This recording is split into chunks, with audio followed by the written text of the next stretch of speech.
empezamos con la presentación de las mesas directivas. Mi nombre es Camila Mesía, soy directora adjunta del comité DAISEC. Tengo 20 años, estudio en la Universidad Católica San Pablo. Mi pasión con los modelos de Naciones Unidas nace desde el 2015 hasta la actualidad, donde he logrado ser parte de una delegación universitaria con la que actualmente compito y tengo muy buenas experiencias. Y bueno, mi expectativa para el comité es muy alta. Cami. Hola, soy Camila Durand, estudio en la Pontificia Universidad Católica del Perú, Ciencias Políticas y Gobierno.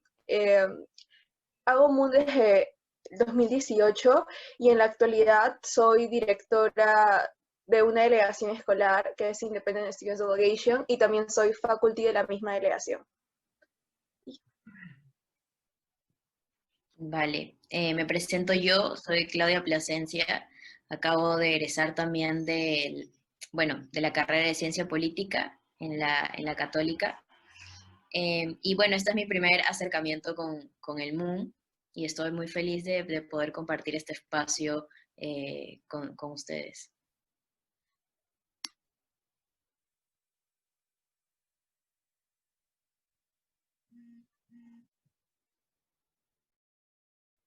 Listo, Sofía, no sé si podrías decirnos un poco de ti, presentarte un poco para que te conozcan un poco más.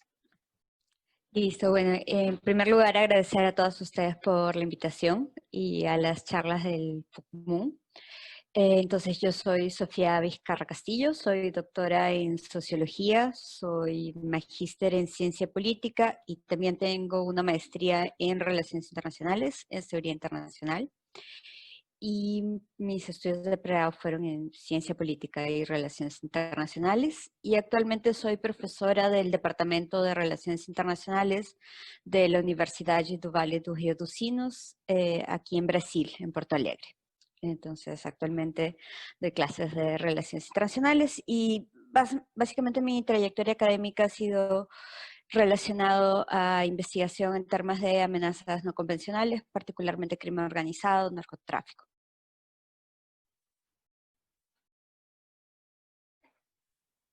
Listo, gracias. Es realmente muy, muy interesante la trayectoria. Y muchas gracias también por estar aquí en esta charla y darnos un poco de tu conocimiento. Bueno, creo que ahora podemos comenzar con el espacio en donde nos vas a decir justamente la charla que has tenido preparada. Entonces, vamos empezando con eso. Creo que necesitaría entonces autorización para compartir mi pantalla, ¿es eso? A ver, voy a habilitar justo esa función.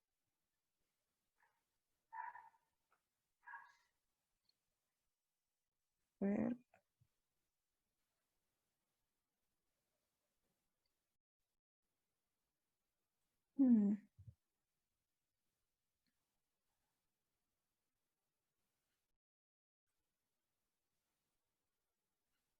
A ver, creo que en ese caso voy a permitir aquí, dame un segundo.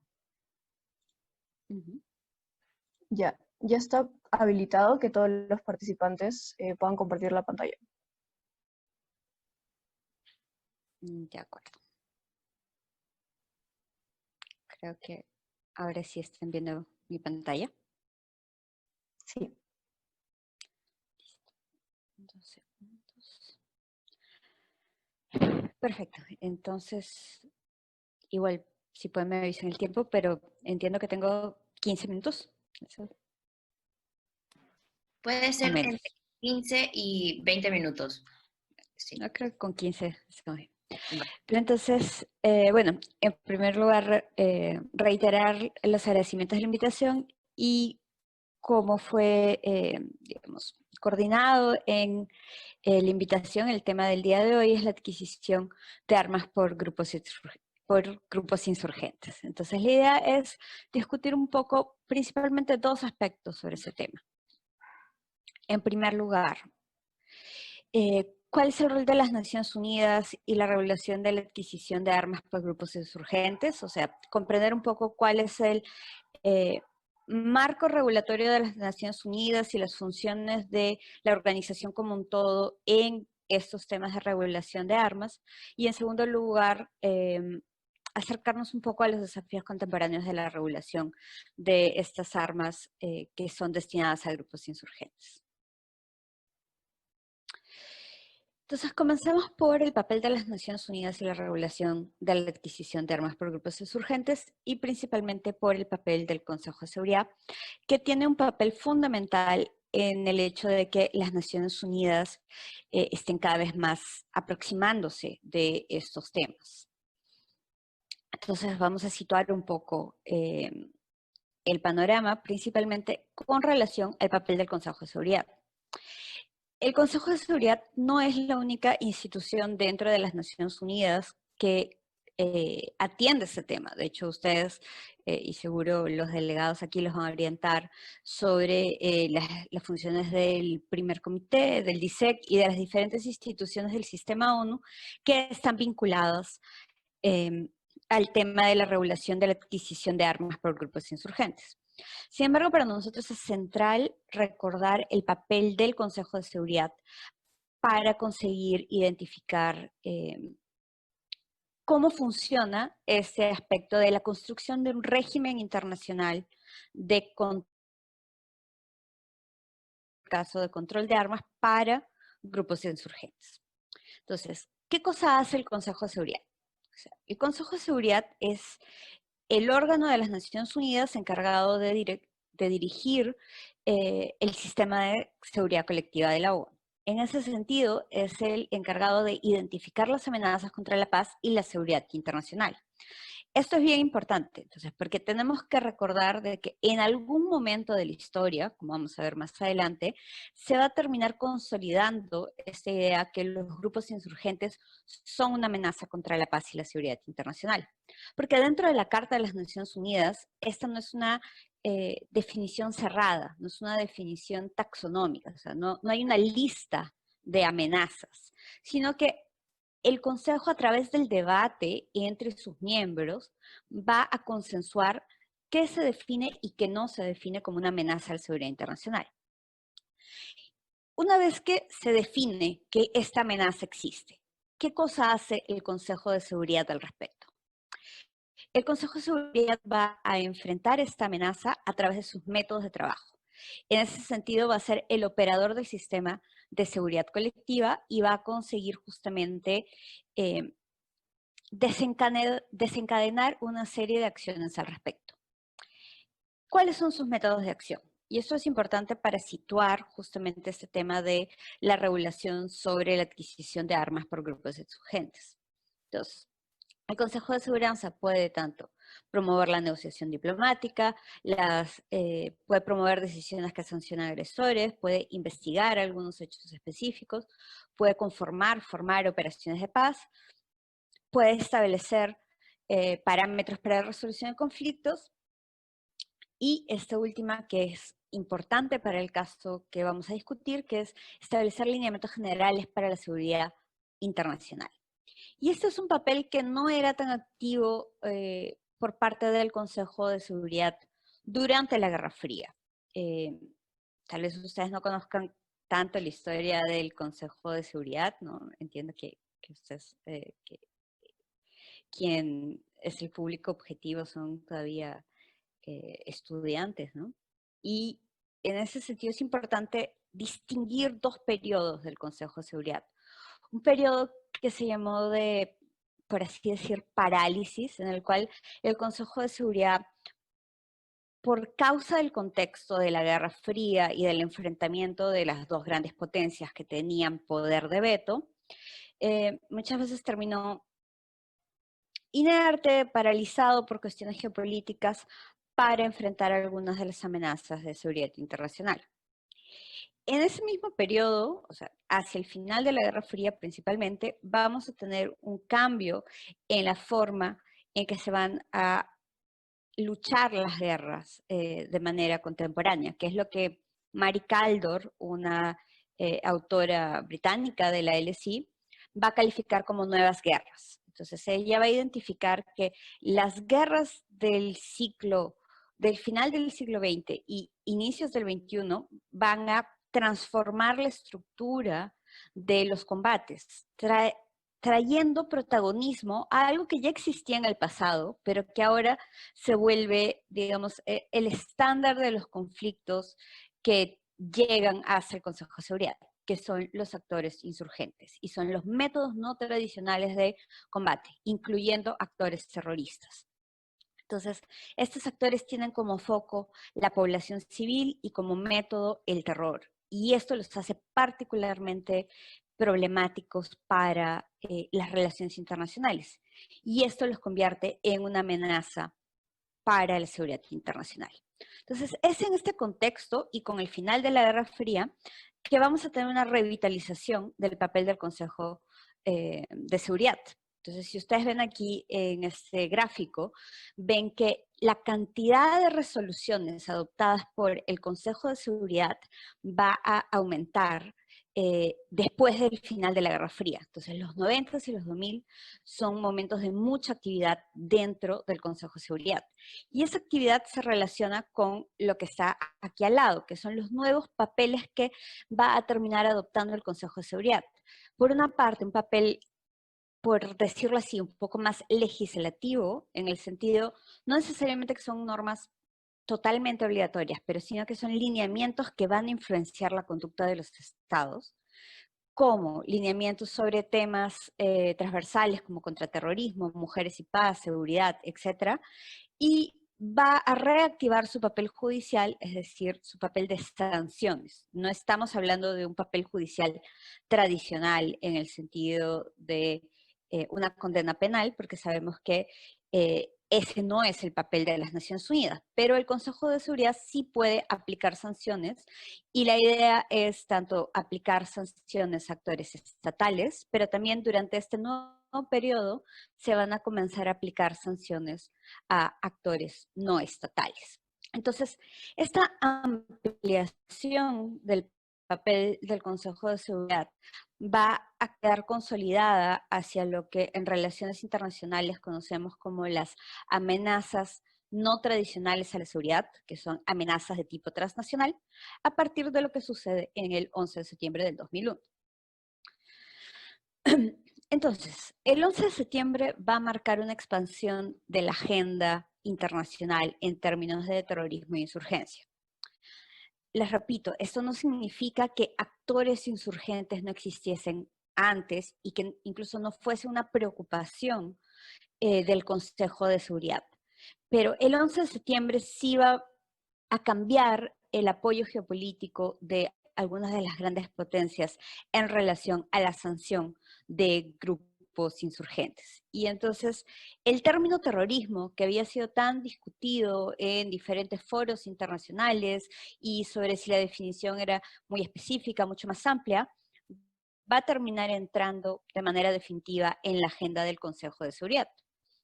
Y eso se va a ver reflejado en varias resoluciones del Consejo. Y vamos a ver que varias resoluciones del Consejo nos van a llevar a definir los contenidos de esta amenaza y también las conductas a adoptar frente a esta amenaza.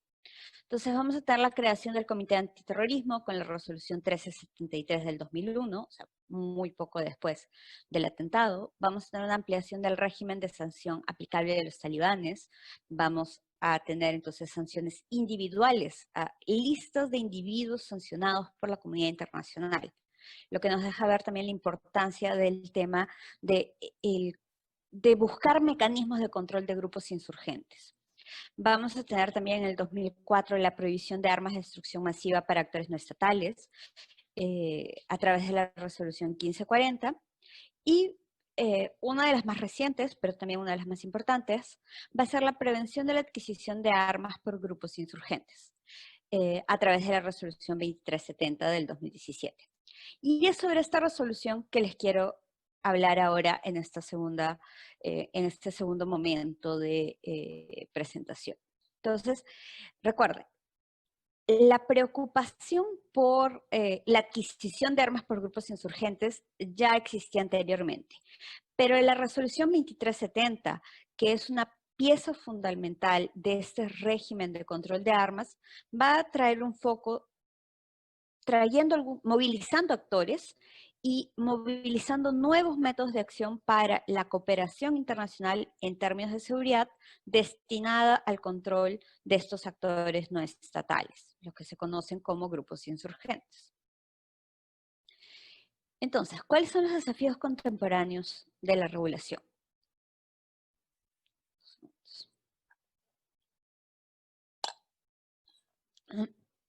Para comprender esos desafíos contemporáneos tenemos que comprender un poco sobre cómo funciona el contrabando de armas a nivel internacional y cuáles son los actores encargados de realizar este combate al contrabando de armas.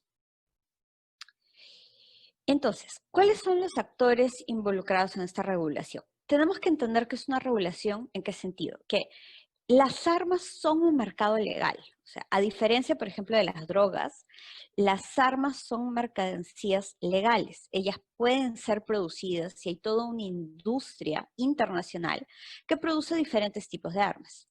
Existen algunos tipos de armas que están prohibidas por las diferentes convenciones. Armas químicas, minas antipersonales, en fin, una serie de armas que por su naturaleza y por los efectos que causan están completamente prohibidas en la comunidad internacional. Pero las armas de guerra e incluso las armas ligeras sí están dentro de una lógica de mercado. Entonces lo que se necesita es una regulación para evitar su desvío, para evitar su contrabando hacia grupos insurgentes, grupos armados, grupos criminales, entre otros, que ahora, digamos así, son la principal expresión de las amenazas no tradicionales a la seguridad. Entonces, ¿cuáles son todos esos actores involucrados en realizar ese control? Tenemos el Comité contra Terrorismo y su directorio que habíamos mencionado en la resolución de 2001. Tenemos también la Interpol como la Organización Internacional de Policía que justamente permite la cooperación de las fuerzas del orden de los diferentes países. Tenemos la Organización Mundial de Aduanas porque recuerden que el mercado de armas es un mercado internacional y no todos los países tienen industrias de armamento propias. Entonces, mucha de la circulación de armas pasa por flujos de comercio internacional.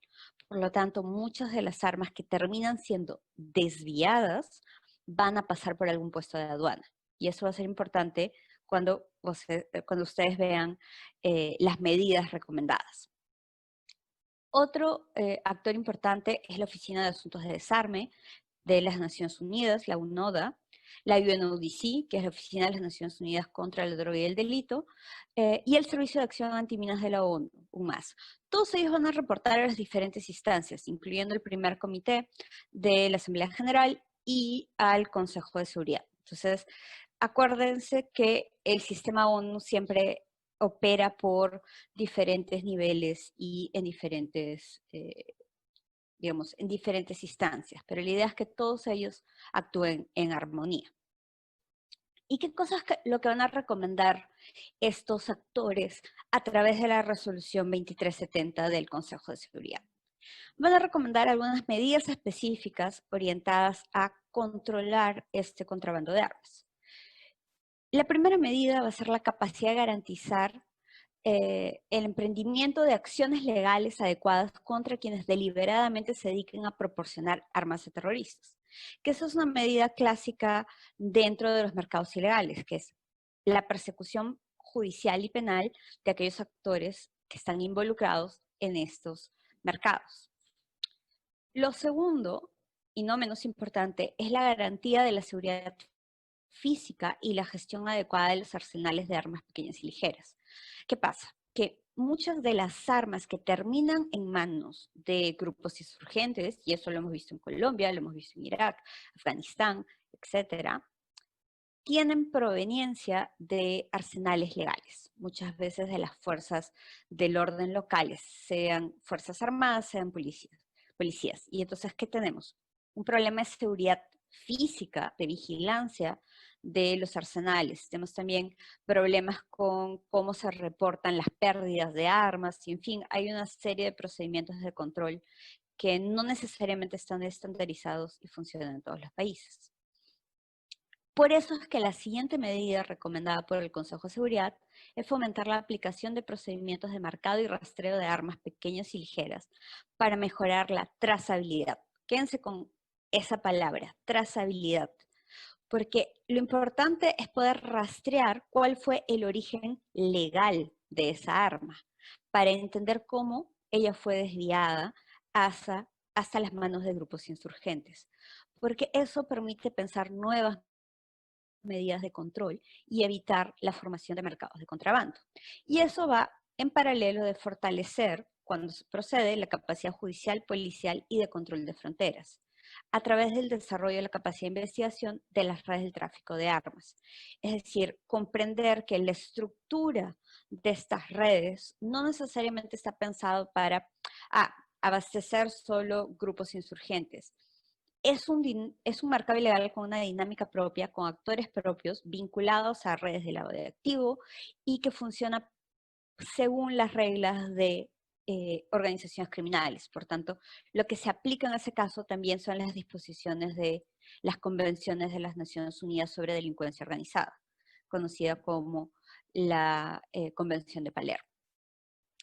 Y eso nos lleva a los desafíos actuales sobre el control de armas. Entonces, después de algunos años del funcionamiento de estas resoluciones, ¿qué cosa es lo que estamos constatando? Que continúan habiendo un desvío de los arsenales oficiales y cada vez más estados piden apoyo para mejorar sus métodos de control. Pero también tenemos algunos estados que se resisten a recibir apoyo a los métodos de control, porque justamente es toda esa discusión sobre si en algunos estados existe apoyo encubierto a organizaciones insurgentes. Entonces eso es un debate geopolítico que siempre llega al Consejo de Seguridad, pero en general aquellos estados que tienen déficits en los sistemas de control y no piden apoyo son, digamos,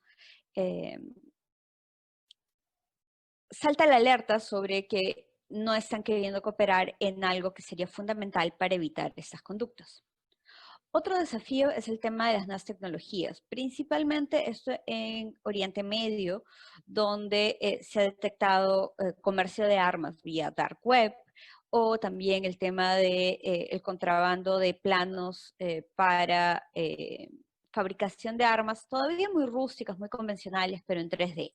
Entonces, digamos que las nuevas tecnologías también están trayendo nuevos desafíos sobre cómo regular esta parte que, claro, no va a realizar las mejores armas, pero en función de lo que estamos viendo sobre los grupos insurgentes, cualquier método que cause daño a población civil parece ya ser un método suficiente para ellos.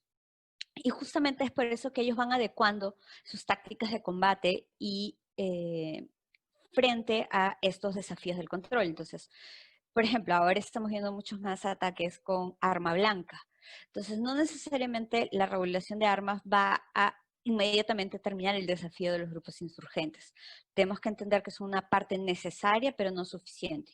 Igual que la otra parte es el control de transferencia tecnológica, porque digamos, ese universo del crimen organizado también tiene una susceptibilidad para, digamos, adquirir nuevas tecnologías de manera de contrabando, cooptar algunos científicos, no toda la comunidad científica, pero principalmente en aquellos países que tienen un estatus más precario, lo hemos visto en Pakistán. Entonces tenemos que también estar atentos a cómo la industria y el conocimiento sobre el desarrollo de armas también está siendo monitorado y finalmente estar atentos a cómo se estructuran estos vínculos de grupos insurgentes con el crimen organizado, digamos, con las estructuras de crimen organizado y de lavado de activos, porque mucho del financiamiento de las compras de estos lotes de armas se organizan a través de complejas operaciones de lavado de activos. Y justamente una de las lecciones que tenemos frente a ese panorama es el famoso sigan el dinero. Entonces, tener cada vez más formas sofisticadas de rastrear el dinero, rastrear los pagos que llevan a la adquisición de estos lotes de armas es fundamental dentro de la regulación de la adquisición de armas por grupos insurgentes. Les dejo por aquí y también dejo abierta la posibilidad para preguntas. Muchas gracias.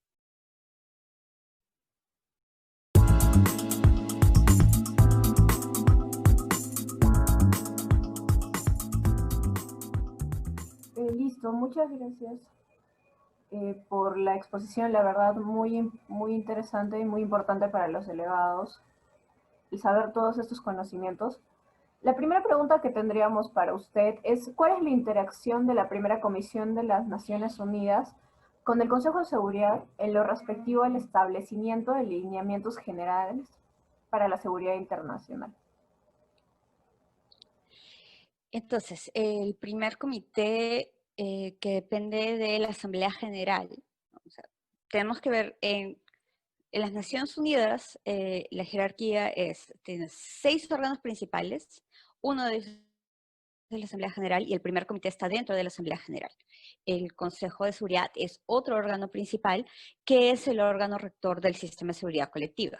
Sin embargo, tienen temas en común y temas de agenda común. Entonces, en general, lo que hace la Asamblea General, que tiene una membresía mucho más amplia que el Consejo de Seguridad, es que tiene un diálogo sobre recomendaciones, tiene envío de insumos, hay coordinaciones en relación a monitoreos, en relación a producción de información, pero quien toma la decisión, por tanto, quien adopta la resolución vinculante o en todo caso dependiendo de los tipos de resolución, en algunos casos son vinculantes y en algunos casos son recomendaciones, digamos así, altamente recomendatoria sería un poco repetitivo, pero digamos que tienen una influencia geopolítica importante, es el Consejo de Seguridad. Entonces, la autoridad determinante es el Consejo de Seguridad. Sin embargo, el Consejo de Seguridad solo tiene periodos cortos de reuniones y muchas veces todo el trabajo de las Naciones Unidas se hace en el trasfondo, entonces se hace en los comités, se hace en los foros de discusiones, que es donde realmente los países consiguen traer sus posiciones y negociar los acuerdos que muchas veces son trasladados hacia el Consejo de Seguridad. Pero el Consejo de Seguridad puede cambiar esos acuerdos. Entonces, tenemos que ver que siempre hay una dinámica de negociación entre ellos. Listo. Muchas gracias por su respuesta. Seguimos con la siguiente pregunta, que es, ¿qué método o mecanismo de control armamentístico puede ser eficaz en los estados en situación de conflicto armado interno? Sí, lo más importante es la trazabilidad de las armas y en ese sentido, entendiendo que muchos de estos países que están en conflictos armados internos no tienen una industria bélica propia, sino que muchos vienen de armas importadas. Entonces, el control de las importaciones se torna fundamental. Entonces, una cosa que se ha tratado de promover, pero que todavía no está completamente, digamos, establecida, es el tema de la trazabilidad de origen. O sea, por ejemplo, un número de serie única, muchos países lo tienen, pero no todos. Y lo que pasa es que cuando se incautan armas a grupos insurgentes, la investigación no llega a saber cuál fue el punto de origen de la importación. Entonces, por una parte necesitas mejorar sistemas de monitoreo, pero por el otro necesitas también que la investigación se complete hasta cerrar el círculo de la importación. Si no, no vas a saber exactamente de qué puntos están siendo desviadas las armas. Entonces, es en los dos sentidos. Entonces, una parte es la responsabilidad de la comunidad internacional y principalmente de los estados y empresas productoras, y el otro es la capacidad local de investigación. Listo, muchas gracias. Seguimos con las demás preguntas. Ya, de acuerdo, siguiendo con ese punto de la trazabilidad, ¿cómo sería posible llevarla a cabo en situaciones como en Medio Oriente o África, en el que están presentes grupos como Al-Shabaab o Al-Qaeda, que realmente son los que tienen el apoyo de la gente? Por ejemplo, en Somalia, donde la legitimidad la tienen los grupos insurgentes siguiendo en el mismo estado. ¿Cómo asegurar que se va a poder trazar el camino de las armas de la manera correcta? Claro, es que la trazabilidad depende de un sistema mundial de control. Entonces, claro, ellos pueden tener acceso a las armas, pero igual va a haber momentos de incautación. Entonces, aquí estamos discutiendo de un control técnico. O sea, el tema viene más por la discusión de la soberanía de los estados de compartir los métodos de trazabilidad y unificar los métodos de trazabilidad a nivel internacional. Entonces, ahí no estamos tanto discutiendo un tema de legitimidad o de apoyo de la población, porque esto se puede hacer con o sin el apoyo de la población. Lo que tal vez no se puede hacer de manera tan amplia sin el apoyo de la población son los temas de incautación. Pero eso pasa en cualquier mercado ilegal. Entonces, digamos, tenemos muchos mercados ilegales donde la propia población va a defender el mercado ilegal. Pero cuando tienes momentos de incautación, lo que necesitas es saber de dónde vino. Y eso necesita acuerdos internacionales en los cuales los estados aceptan perder parte de su soberanía por un control internacional. Y esa es la mayor resistencia en términos de comercios de armas.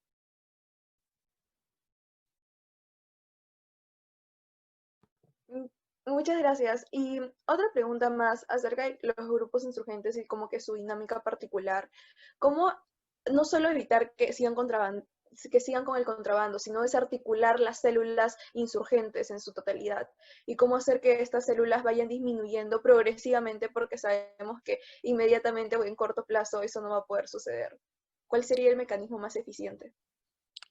Claro, ahí ya vamos al punto de tu pregunta, que sí, o sea, los grupos insurgentes se basan en diferentes mecanismos. Por una parte, los mecanismos de terror y por otra parte, los mecanismos de confianza. Entonces, no estamos frente a un fenómeno de seguridad.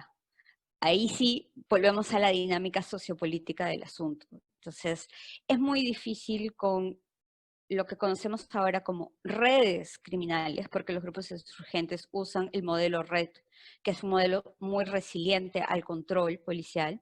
Entonces, estamos frente a un problema que no es solo un problema policial. Y entonces, si no entendemos que la seguridad no es solo un problema policial, sino que tenemos dinámicas sociales mucho más complejas por detrás, eh, vamos a continuar teniendo problemas, porque lo que consigue hacer el control policial es mitigar daños, o sea, es evitar de que armas de destrucción masiva lleguen a sus manos, evitar de que algunos tipos de armas, tal vez, si tenemos suerte, armas ligeras lleguen a sus manos, pero no vamos a regular todo el comercio, por ejemplo, de armas blancas. Entonces, si existe, digamos, un apoyo político, estamos frente a un fenómeno político y no solo frente a un fenómeno eh, policial. Entonces, tenemos que entender las dos dinámicas. Creo que mejorar la capacidad de investigación, la comprensión de redes complejas puede servir para fuerzas del orden, fuerzas armadas, pero recuerden que las tácticas de guerrillas en parte se basan en la conquista de mentes y corazones.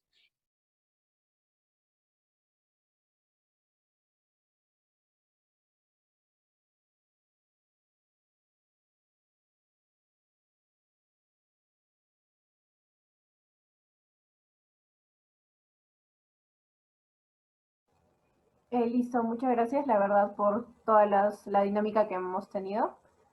No sé si podría darnos unas palabras finales como recomendación para los delegados que nos van a estar viendo acerca de este tema tan importante.